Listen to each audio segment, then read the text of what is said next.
Hello and welcome back to my channel. This is Andy in Singapore. For today's video, we are going to do a quick review of this Seiko Presage. This is a JDM model and I think it's not a very popular model among the Seiko collectors out there. Reference number for the watch is SARV006 and this one features this two-tone look here as well as this really special looking chocolate sunburst dial. And this is a really big watch. I think it comes in at over 40mm case size and it's also powered by the 4R36, but do bear in mind that this one here is a JDM, hence you're looking at this kanji date wheel here or day wheel. So this is like Tuesday or Wednesday and it's got this kanji character here, so makes it rather special. And I think in some cases among Seiko collectors out there, this is much more desirable than the international editions. Now if the lens zoom in very slightly, let me run you through some of the key specs of the watch here. It's got a really big case size of 41mm. Bezel size here is 42mm. You can see from the side profile here that the bezel extends very slightly outwards from the case itself. Total thickness of the watch is 12mm and I think that's pretty slim considering the fact that the 4R movement is not a movement that is very thin in the first place. Lug width here is 22mm and I would say more or less fits the case size very well. So this is an oversized watch and I think having 22mm is not an issue. You can definitely find aftermarket straps on this one. L to L distance here is 51.3mm. So on paper it does seem like it is a very long and overly big case size and looks like it's going to give you a lot of overhang, but take a look at the side profile over here. We do have a really nice curve on the mid case, so I think that's going to sort of improve wearability by a lot. So this watch here, despite having a rather big case size, it's got this dial size here that is about 31mm and that's only because of the chapter ring. So rather thick and broad chapter ring here. So the crystal size here is 35mm, but actual dial is only 31mm. With the bracelet unsized, this watch comes in at around 165 grams. I think that's very decent and very manageable. If you were to remove 4 to 5 links, I think it's going to come in at around 130 to 140 grams, and this is a very acceptable weight for a watch in full bracelet configuration. And the street price of the watch is around 280 Singapore dollars. You can definitely get this one from our boutique. And this is where the watch was loaned in from. So let me take some time to thank my good friend Eric Lee at our boutique for so kindly and generously loaning me all these watches for my video reviews. And onto the case design as well as the overall build quality of the Seiko Presage. I would say overall, this is a very decent case build quality and finishing. Alright, so it's definitely not on par as the $1,000 Seiko Presage watches. Alright, so this is indeed from the Seiko Presage line, but it is definitely on the lower end of things. I will put this one on par as the Seiko 5 Sports models. Okay, so the polishing and the finishing as well as the brushing over here, they're not very defined. Okay, but do bear in mind that this is a sub $300 watch and this is definitely a big upgrade from the older 37mm type of Seiko 5 watches. I'm definitely liking this two-tone look over here.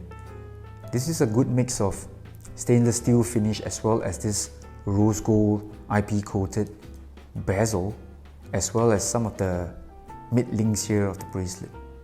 Okay, so this is not exactly a 5-piece bracelet, but it's made to look like one. Okay, and I think they did a really good job here. So if I flip over the bracelet, you will see that it is not exactly a real 5-link bracelet, but of course from the front here it looks good. And I think overall it is a really good mix of brush and polish surfaces. In terms of overall build quality, this really reminds me of the newer Seiko Sports 5. From this display case back here to the hollow end links of the bracelet, as well as this clasp here that's really standard, box standard Seiko clasp with safety clasp here, right, and 4 micro adjusts over here. Now let's move on and talk a little bit on the dial design over here. So we've got this really nice chocolate dial here with just the right amount of sunburst going on. So as I tilt and turn the watch face, you can see gorgeous amount of light play going on to show off this chocolate dial here. Alright, so from some angles, from afar, it may look like really dark brown, almost black, but given the right amount of light play, it comes alive. And we also have a really nice amount of rose gold accents going on all over the dial here, from the borders of the markers as well as the text going on here. The rose gold prints actually match the rest of the watch. Alright, so it's not overly done, just right. Alright, there's also this rose gold plated seconds hand over here. Alright, so very matching with the dolphin hands as well as the Kit Kat markers over here. And everything just fits and sort of blends into this design of the watch here. This design here is not overly dressy, at the same time it's not overly sporty as well, but definitely makes a really good daily wearing kind of watch. Now let's check out the lume shot of the Seiko Presage over here. So again, in terms of lume brightness, lume quality, I think Seiko doesn't stinge when it comes to lume application over here. Despite the smaller Kit Kat bars, in terms of lume area and all that, I think this one here lights up very brightly, definitely right up there with all the usual Seiko Lume Bright standards. And now let's zoom out for a wrist shot of the Seiko Presage. As you can see, despite the watch having a slightly longer L to L distance, coming in at over 50 millimeters L to L, this one here doesn't feel overly big or overly long. Definitely no lug gap or lug overhangs here. This is because there's a really nice curve to the mid case and it sort of improves the wearability of the watch by a lot. I would say this is a really good daily driver, okay? If you're the sort who likes this styling and if you like a slightly bigger watch, alright, I think this could be a choice for you. Let's also do a really quick size comparison between the Seiko Presage and my own Zen 556. So take a look over here. This is indeed an oversized watch, okay? So the Zen here, 38.5, I would say more or less the standard size, very manageable size here. Alright, people are familiar with this kind of size, and over here this is coming in at 42 millimeters.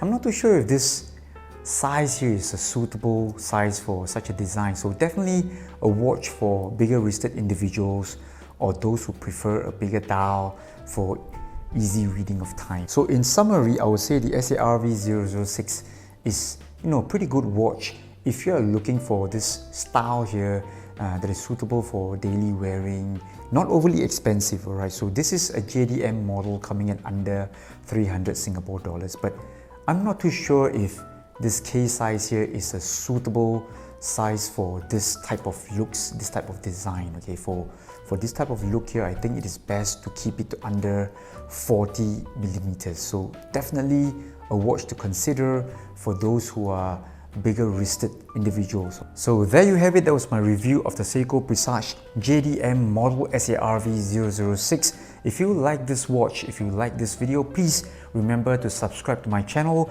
and I'll see you soon for more watch reviews together with George and Pixie. Bye bye.